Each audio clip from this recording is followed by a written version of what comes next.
सोचता हूँ कि आपका आगमन फिर से हमारे गांव की ओर हो।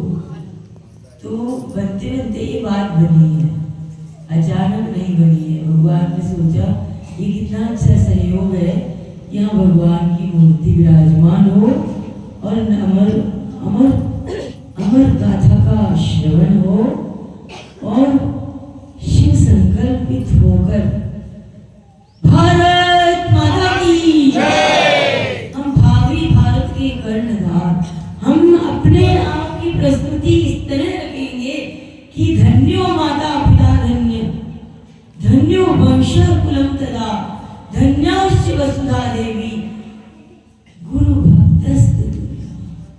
हम ऐसे गुरु भक्त सिद्ध होंगे जिनकी माता धन्य हो, जिनके पिता धन्य हो, जिनकी धरा धन्य हो।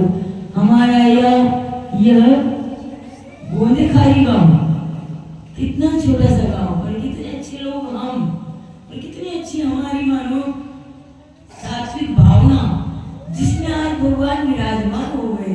हनुमान तो झंडा लेकर कब से फहरा रहे थे, आओ आओ राम के प्यारे सब आओ सब आओ, लेकिन आज उन्होंने अपने आप के सामने, इतना आपके सामने एक मानव संस्कृति का वास्तविक ऐसा स्वरूप समक्ष रख दिया। शंकरो तू शंकर, कल्याण हमारा जब होगा जब हम सर्वम शिवमयम जगत, सारा संसार कैसा है, शिवमय, सब संसार शिवमय। इसलिए हम कहते तो हमें माता से पिता तुम, जो परमात्मा है वही हमारे माता पिता है, और हमारे माता पिता परमात्मा स्वरूप है। तो हमारी आर्य संस्कृति की व्यवस्था है, और इस व्यवस्था में हम भगवान को किस तरह जानते हैं। आज मूर्ति में प्राण प्रतिष्ठा हुई, आज उनकी मानो हनुमान जी की जो कहने की अंतर की भावना है वो प्रकट हुई, और हम राम नाम में लग गए।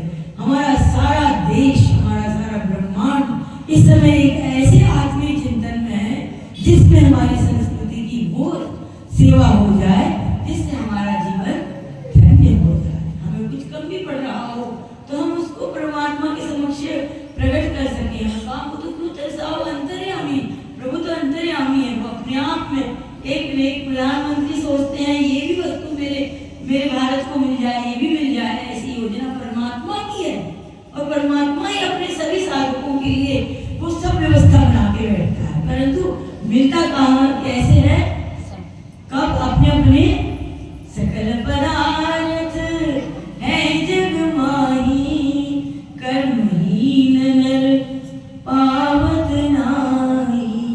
हमसे बहुत अच्छा हमारे भगत जी ने इतना अच्छा सुंदर बोला, इतने ताल और स्वर में बोला, मुझे ही लगा काफी इतने अच्छे तैयार हो गए, और मुझे बरसों से तो मिले भी नहीं है, कोई ने कुछ बोला ही नहीं है, लेकिन इतने स्वर ताल में आप जब बोलेंगे तो कितनी ऊंचाई जाएगी मानवता की, मैं समझ रही हूँ।